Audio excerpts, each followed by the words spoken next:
নমস্কার। পশ্চিমবঙ্গ জনশিক্ষা প্রসার ও গ্রন্থাগার পরিষেবা দপ্তরের উদ্যোগে এবং স্থানীয় গ্রন্থাগার কর্তৃপক্ষ পুরুলিয়ার ব্যবস্থাপনায় ভাষার ঐতিহ্য রক্ষা আমাদের অঙ্গীকার এই ভাবনায় এবছর 40তম পুরুলিয়া জেলা বইমেলা অনুষ্ঠিত হতে চলেছে মানভূম ভিক্টোরিয়া ইনস্টিটিউশনের ময়দানে। এই মেলা আগামী 23শে ডিসেম্বর থেকে 29শে ডিসেম্বর পর্যন্ত অনুষ্ঠিত হবে। এই মেলাতে কলকাতা থেকে বিভিন্ন পাবলিশার্সরা ওনাদের বইয়ের সম্ভার নিয়ে এখানে উপস্থিত হবেন। আপনারা মনের মতো বই এখান থেকে বেছে নিয়ে কিনতে পারবেন। এবং এই মেলার যে মূল মঞ্চ, সাংস্কৃতিক মঞ্চ, এই সাংস্কৃতিক মঞ্চে প্রত্যেক দিন থাকছে আপনার সাংস্কৃতিক প্রতিযোগিতা এবং তার সাথে সাথে সাংস্কৃতিক অনুষ্ঠানও থাকছে।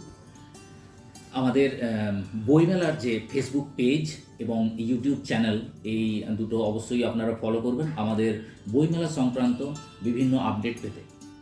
এবং এই মেলাতে আমাদের এই 7 দিনের যে মেলা, 23 থেকে 29 তারিখ পর্যন্ত যে মেলা, সেই মেলাতে কচিকাঁচাদেরকে নিয়ে আপনাদের সকলের সাদর আমন্ত্রণ রইল।